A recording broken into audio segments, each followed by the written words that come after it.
Kraft presents The Great Gildersleeve. Yeah.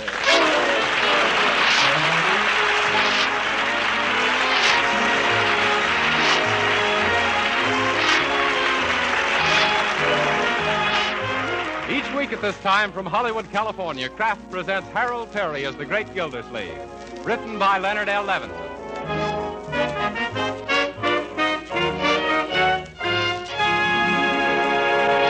We'll hear from the Great Gildersleeve in just a moment. But first, remember the saying, an army marches on its stomach? Well, nowadays, battles are won not by armies alone, but by entire populations. For total defense, we all must have plenty of the right kind of food. That means wholesome, nourishing food. Food that produces the energy we use up in hard work and play. That's why Parquet margarine, the quality margarine made by Kraft, should be an important item on your shopping list. Because Parquet margarine is an economical source of important food elements we all need. Parquet margarine not only has delicious flavor that makes it a favorite for table use, baking, and pan frying, Parquet margarine is a highly nutritious food, one of the best energy foods you can serve. What's more, every pound of Parquet contains 9,000 units of important vitamin A. So why not give your family the benefits of this wholesome, nourishing food and start serving them Parquet margarine now? They'll like its flavor. You'll know it's good for them. So tomorrow, ask your dealer for Parquet, P-A-R-K-A-Y.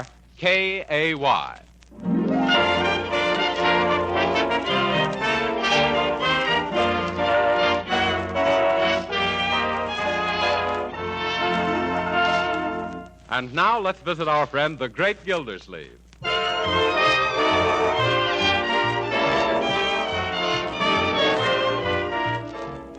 Well, my goodness, Birdie, the ashtrays are all empty for once. What is this, some special occasion? For me it is, Mr. Gildersleeve. I'd like to have the evening off. Oh, is this your night to leave early? No, sir, but I'd sort of like to get an advance on next week's night off. Oh, any reason why not, Marjorie? Oh, not at all. Go ahead, Birdie. Thanks. I wouldn't ask, only we've got spectacular things tonight down at our lodge. Oh. That's the mysterious and bewildering orders of the daughters of Cleopatra. Yeah, our Birdie's the head sphinx. Not no more, Leroy.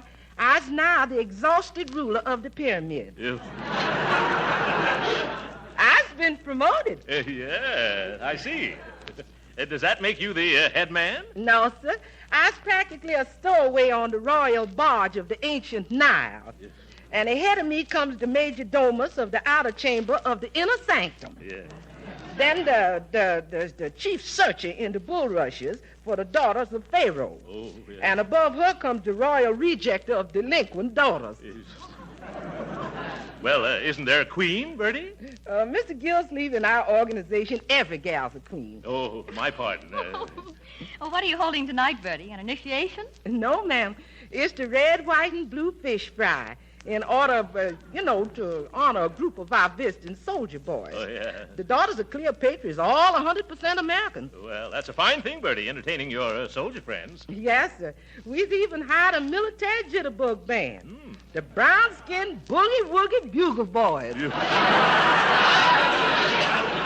Well, go right ahead. And if you want to take anything from the pantry for the fish fry, help yourself, Birdie. Yes. You may want to broil a couple of cans of sardines. Yes, sir. Thank you very much, Mr. Gildersleeve. Yeah, that's all right. Yeah. Say, Unc, you know something? Leroy, I wish you wouldn't keep using that expression. Of course I know something. But what is it?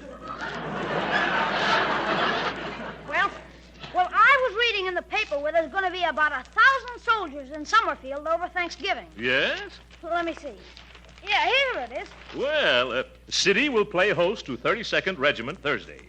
USO urges all citizens to invite Army men to dinner. That's what I mean. Can we have a soldier for our Thanksgiving dinner, Uncle Mort? Leroy, you sound like a cannibal. Leroy, you mean can we invite a soldier to come to dinner? Yes, and I think it's a splendid idea. Oh, then we're going to have one? Why, of course. When I think of all those boys, many of them so far away from home, it takes me back to the lonesome Thanksgiving I spent in an Army hospital back in 1918. Gee, Unc, I never knew you were wounded. Well, it's something I never talk about. Well, what happened to you, Uncle Mort? I was kicked by a mule. Where were you kicked, Uncle? In the customary place. That mule kicked me so high they gave me a pilot's license. You know, I spent 3 weeks in bed, flat on my stomach. In those days, I had a flat stomach. But remember, kiddies, never mention a word of this to anybody. It's still a painful subject. Even now, I twitch when I pass a mule. Gee, Uncle Mort, where did this happen? In France? No, Leroy, in Missouri. I was buying mules for the Army. Sort of talent scout for jackasses. Yeah. Well, anyway, I got 9,000 of them before one of them got me. Say, I never knew you knew anything about mules. Oh, yes, Leroy. I had quite an asinine education. Yeah, but that was a long time ago. Let's forget it, children. Yes.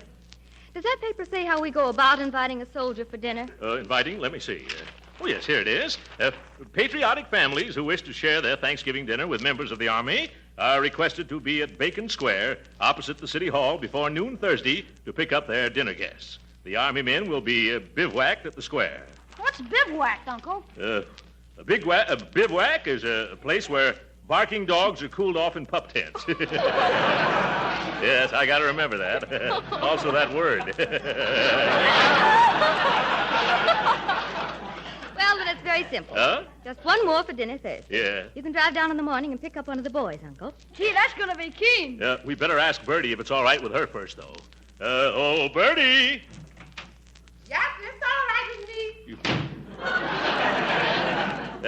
That woman's wasting her time as a cook. She'd get a job as an airplane detector. Say, I have a better idea. Let's have a real celebration. We'll get a couple of extra turkeys and invite 8 or 10 boys. 8 or 10? Won't that be too much trouble, Marjorie? Oh, no. I'll ask some of my girlfriends to come over. Girlfriends? Oh, by all means. That'll be jolly for the soldiers, too. Oh, gee, Unc, the whole idea sounded great till you brought in the girls. Do we have to have girls? Why not, Leroy? Yes, what's wrong with them? Jeepers, don't you think those soldiers are doing enough for their country as it is without wasting their day off with a bunch of silly girls?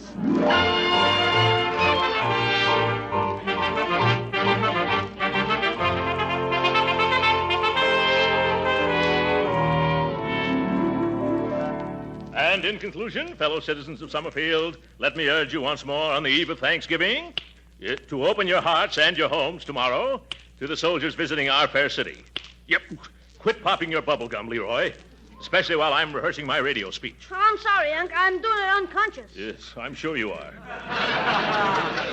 Young man, if you keep playing with your gun that way, someday you're going to have a blowout. And remember, you haven't got a spare face. Finish your talk, please, Uncle Mort. Well, I don't need to rehearse it anymore, Marjorie. I know that speech backwards. You do? Let's hear it. I bet it sounds even better backwards. Yep. Leroy, you keep that up and you're going to get some applause backwards. You know, I think it's wonderful of you, Uncle Mort, to go on the air tonight and urge everyone to entertain the soldiers. Well, people have always told me I should be on the radio. They say I sound just like that fellow who used to be with Fibber McGee and Molly. Oh, that's probably some of the girls now. Oh, wonderful. Hello, Oh, yeah. Cute, aren't they? Uncle Mort, I want you to meet Betty Wilkins and Mildred Sherman. Hello, Well, How what are lovely you? friends you have, Marjorie. You should invite them here oftener. Much oftener. Oh, thank you, Mr. Gildersleeve. Not at all, my dear. I've always had an eye for redheads. But Uncle Mort, last year she was a blonde. Yeah. I see. She's got a convertible top. Oh, Mr. Gildersleeve, Huh? all of us girls think you're simply too tremendous starting these soldier parties. Oh, he ain't so tremendous. It's that suit he's wearing. Well, I like him just the way he is, especially that straight military bearing. Yeah. After all, he was an army man, you know. He was? Mhm. What branch of the service were you in? You flew, didn't you? For a short time. What kind of a plane did you use? A plane? It's an old Jenny. And you were wounded, too, weren't you? Oh, dear. Whereabouts were you wounded, Major Gildersleeve? At the front? No, it was in the... Leroy. I was just going to tell him it was in the middle of the... Leroy! But, Unc, told me yourself you were wounded right smack in the middle of Missouri. Oh. Yes, that's right, in Jefferson City, Mo. But even so, you were lucky to have recovered. Yes. Everybody said I had a horseshoe in my hip pocket. I didn't get rid of it either till they operated. Well, what were you doing in the Army when you weren't flying, Major? Well, I was sort of a recruiting officer. Yes, I brought more than 9,000 recruits into the field artillery alone. I got a kick out of it, too. I imagine that must have been a lot of fun. Fun? Well, only at the beginning, my dear. I got awfully tired in the end. Say, Uncle, Huh? isn't it time for you to go to the radio station? By George, you're right, Marjorie. Leroy, you want to come along? Well, I'd like to, Unc, but I got a little surprise of my own for tomorrow. I'm going over to Piggy Banks' house. Oh, say, while you're there, Leroy, remind Piggy's sister Penny about coming tomorrow. If you mean that Piggy Banks has a sister named Penny Banks? Yes. Uh-huh. She was named after her Aunt Penelope, who lived in Indiana. Auntie is one of the... Don't tell me, Marjorie, I know. One of the banks of the Wabash.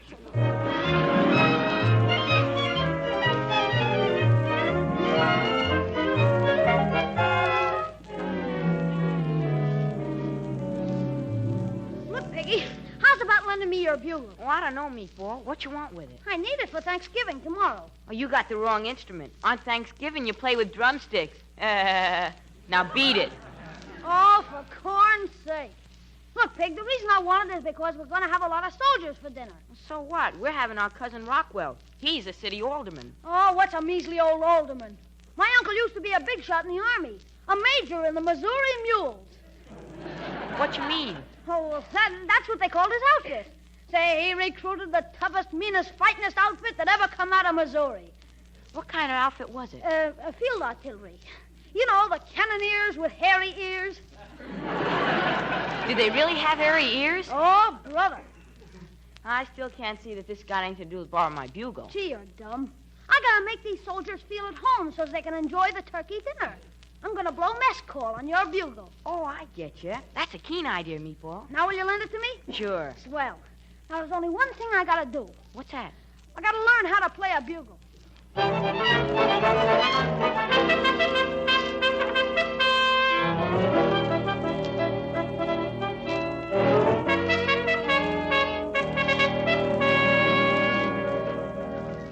My, those turkeys sure look good, Birdie. You don't happen to have a spare leg, do you? No, sir, but I sure could use one with all the running around I got to do.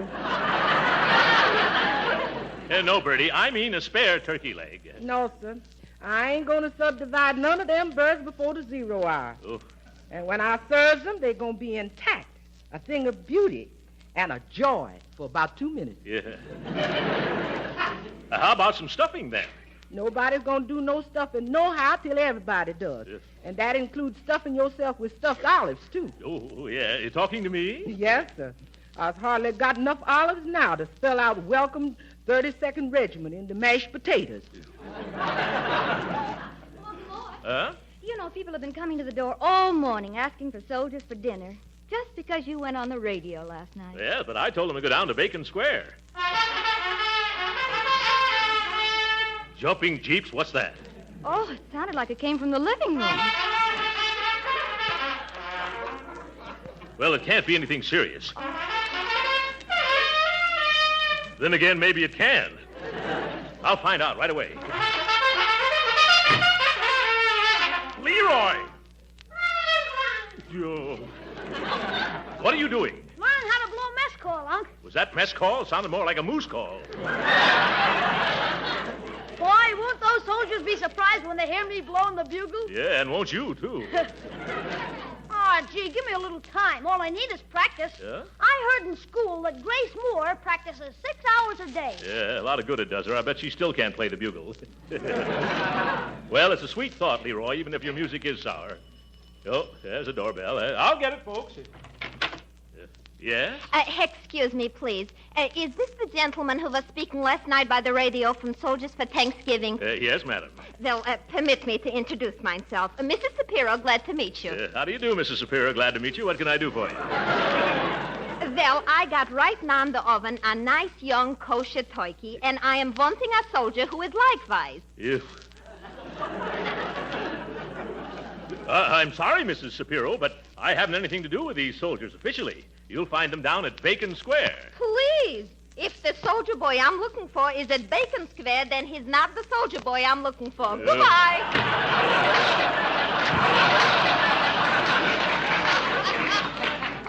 Huh? You started downtown yet? You better get going. It's almost 12. Oh, all right, just as soon as I get my coat and hat. And Leroy. Leroy, come on if you're going downtown with me. Okay, Unc, here I come. Oh, stop that for a little. Young man, what are you doing swimming around in my old Army uniform? Gee, Unc, that's part of the surprise. How do I look? You and the mothballs look fine. Oh, girls, come in here and see Leroy. Looks cute at that. Look, he's got Uncle's uniform on, and it's all pinned up. Isn't it cute the way the breeches almost reach to the floor and back? Oh, Major Gildersleeve, why don't you put it on? Oh, I'm sorry, girls. But I couldn't get into that uniform if it were 3 times as big as it is now and I was twice as small as I am. Which would still be half again as large as the suit would be if it were double the size of what it is now, which it isn't, thank goodness, because if it was, I'd have to wear it, and I can't because it doesn't fit.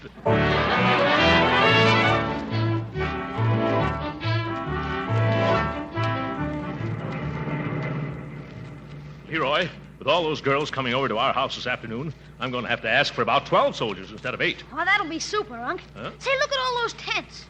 Gee, where are all the soldiers? Oh, they must be inside. Say, you don't think they've all been invited out already, do you? Leroy, you get the most fantastic ideas. Hello, where is everybody? How do you knock on a pup tent? There's nobody in here, Unc. Oh, my goodness, nobody home. Leroy, get away from that cannon before it goes off and takes you with it. Why did we wait so long? If all these pup tents are empty, I'm certainly going to be in the doghouse. Hey, Uncle Mort, here comes a soldier. Shall we invite him? Yes, of course. Oh, soldier? Yeah? How would you like to come over to my house for dinner now? Well, I don't know. We're going to have a... Hey, wait a minute. You leave this boy alone. He's coming home to dinner with me. Is that so? Don't you try to rustle my recruit. I saw him first. Oh, no, you didn't. I saw him first. You did not. I saw him at least 20 seconds before you did. Mister, I saw this boy 20 years before you did. He's my son. You... Come on, boy. Mom's waiting. Yeah, Mom's waiting. Oh, my goodness. Leroy, if I don't bring back a bevy of boys for that gang of girls, my goose will be cooked instead of my turkeys. Hey, let's look in this big tent. Maybe somebody's here. Huh? Oh, hello, mister. Hello. This is the mess tent, Leroy. Hello, Sergeant. Leroy, this is the mess sergeant. Where can I find some of your boarders, Sergeant? They's deserted me. And after I've been working my fingers to the bone over a hot stove all morning. Oh. You mean they've all been invited to homes already? Everybody, including my dishwasher. Oh, Leroy, we're sunk. You're sunk. What about me? 50 gallons of the finest turkey a la king made from a special recipe created by Prudence Penny. 20 dozen dainty Parker House rolls that couldn't be topped by Parker House himself. And 32 mince pies made out of the tenderest part of the mince. Yeah. Well, I can sympathize with you, Sergeant, but maybe you can help us. How? Well, it just so happens that we've gotten ourselves in something of a mess, Sergeant. We have 3 turkeys and almost a dozen beautiful girls at our house, just waiting to entertain some soldiers. Yeah, you should see the cookies that are waiting for the rookies.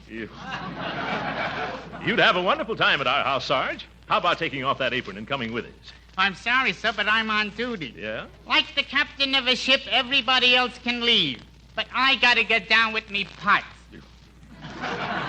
Gee, that's too bad. Come on, Unc. Before you go, I got just one slight request I'd like to make.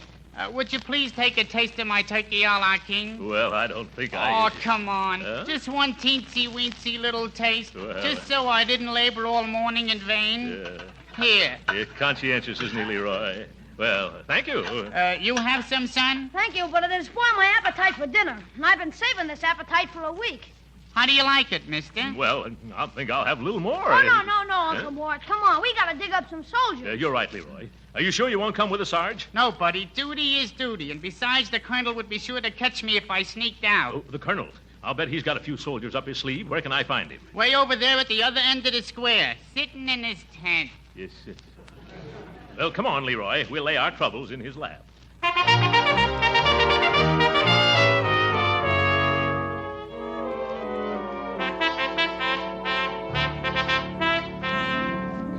Yes, I'm Colonel Atterbury. What can I do for you? Colonel, my name is Gildersleeve. Oh, yes, very unusual name. What can I do for you? Colonel? I have a lovely big home, a wonderful cook, and a dozen of the sweetest girls in Summerfield. What, no boys? No. That's the trouble. No boys. We get all prepared to entertain 10 or 12 soldiers at dinner today, and when I come down to pick them up, what do I find? No soldiers. Not a single solitary rear rank third assistant buck private. Well, I'm sorry. Sorry, he gargles. By George, this is a pretty pickle for our army to get itself caught over a barrel into. Yeah, and after I've been practicing mess calls all day, too. Yes, the poor little fellow almost blew his brains out. Well, I'll tell you what I'll do, Mr. Gildersleeve. Gildersleeve. So I think I know you from someplace. Huh? Yes? Yes, I can't place your face, but your manners are awfully familiar. Yeah. Well, never mind. As soon as some of our men return, I'll send them out to your house. Huh? That's just the old brush-off. I'm just stubborn enough to stay right Stubborn? here. That's it. I've got it. Huh? Mules. That's where I know you from. You were stuck again, Gildersleeve. The officer who bought more bad mules than the whole artillery could shake a stick at. Why, you...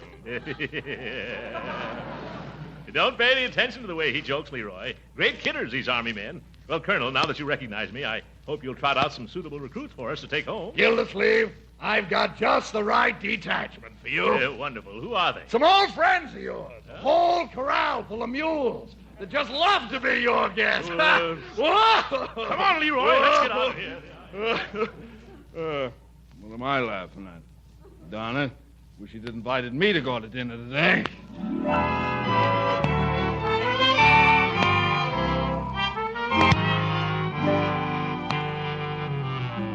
Leroy, you better run along home now and tell the girls I'll bring back some soldiers if I have to call out the Marines. Okay, Uncle, where are you going now? I'm going to try the USO headquarters. And if you see any soldiers on the way home, grab them, even if they're wearing Civil War uniforms.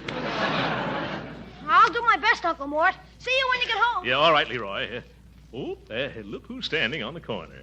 Well, hello, Judge Hooker. Hello, Gildersleeve. What's wrong? You look as though you've lost your last friend. But, of course, I know that happened years ago. Gildersleeve, I'll thank you to keep your nose out of my business. I'll be only too glad to. What are you doing hanging around street corners? Well, it's a long story. Huh? I happened to turn on the radio at home last night, and there was a fellow urging everyone to invite a soldier to dinner. Oh, he did. That speaker. There's a man. The way he told every citizen to do his duty by our new army was stirring and inspirational. It was, eh? Yes. Why, the first thing I did this morning was phone the best restaurant in town and order the most expensive turkey dinner out to my house. I was going to invite a soldier to share it. That's the effect that speaker had on me. Well, where is your soldier? Well, that's where the trouble comes in. Huh? People at the USO headquarters tell me that there would have been plenty of them to go around if this radio speaker hadn't wrecked all their plans by urging everybody in town to come down after a soldier. Oh, my goodness. So that was it. Of all the numbskull notions... Not a word against that man, Gildersleeve. Huh? He made a wonderful impression on me. Clean-cut, vibrant personality. One of nature's noblemen, I should judge. Wish I could meet him someday. Would you really want to? Yes. Well, then shake hands. Oh, you'd like to meet him, too? Good gracious, no, I am him. What? Yeah. You? Why, you hypocritical hippopotamus. What? No, that's wrong with me. I've misjudged you, Gildersleeve. Well, I guess I've misjudged you, too, Judge Hooker. I never thought you had a heart under that old thick hide of yours. No? No. I just thought your blood circulated because you brought it to a boil so often.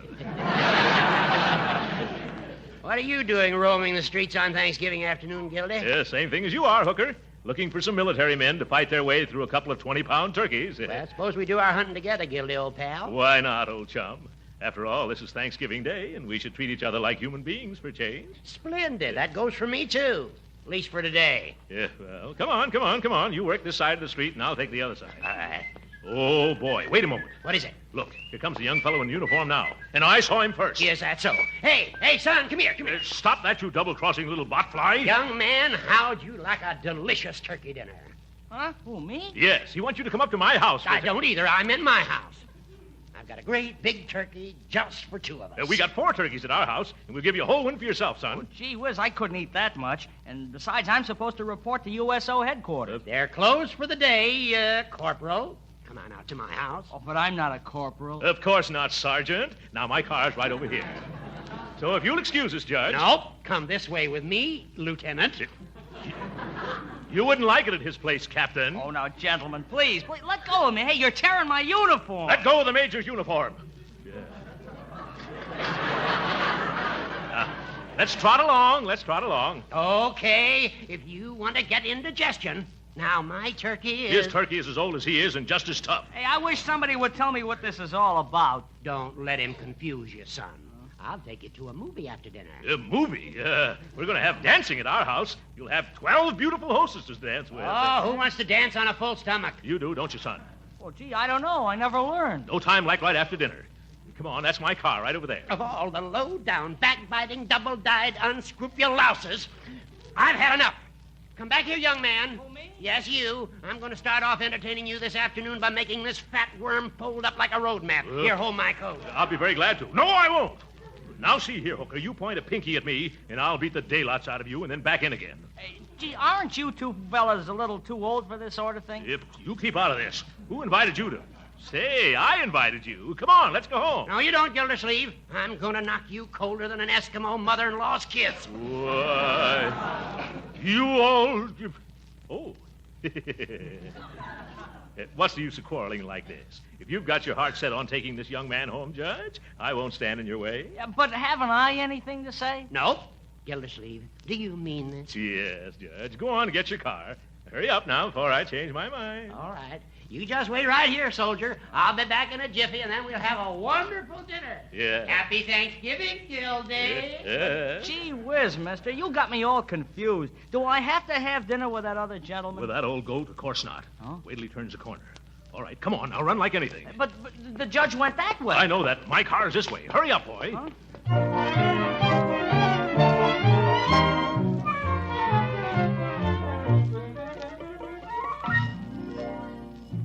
Oh, at last. There they are now. Come on, girls. Let's go to the front door. Come on. Birdie, get things ready. Leroy, there's your cue. Yeah, well. Here we are at last. Step right in, son, and meet everybody. Gee, thanks. Girls, this is Jerry Arnold, Private Jerry Arnold of the United States Army. Oh, no, sir. Oh, you're not a private? Oh, no, sir. I'm not even in the Army. What? You're not? I know, sir. I'm a Boy Scout. Oh!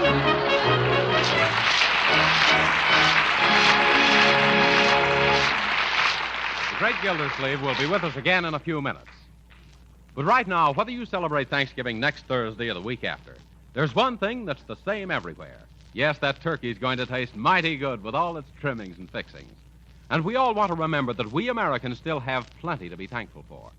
And another thing that's certain, if you make your Thanksgiving cakes and pastries and cookies with parquet margarine, you're going to get plenty of compliments on their downright good taste. You see, the delicious flavor that makes parquet margarine so popular for table use makes it wonderful for baking, too. Yes, as sure as parquet is a delicious spread, it's a genuine flavor shortening, too, not a bland, tasteless fat. Parquet adds flavor to pan-fried foods, too, and it doesn't spatter or stick to the pan. So serve parquet margarine at the table. Use it for baking and pan-frying, too. Remember, you can use all you want because parquet margarine is economical and good for your family. Yes, parquet margarine is a wholesome, nourishing energy food and a reliable source of vitamin A. So right now, add parquet margarine to your shopping list. Remember, it's parquet, P-A-R-K-A-Y.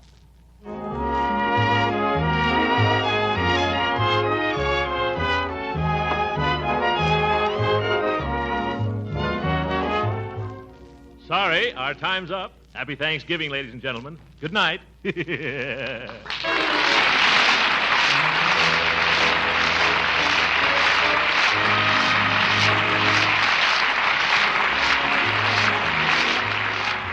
Original music heard on this program was composed and conducted by William Randolph. This is Jim Bannon speaking for the Kraft Cheese Company and inviting you to be with us again next week at this same time for the further adventures of the great Gildersleeve. This is the National Broadcasting Company.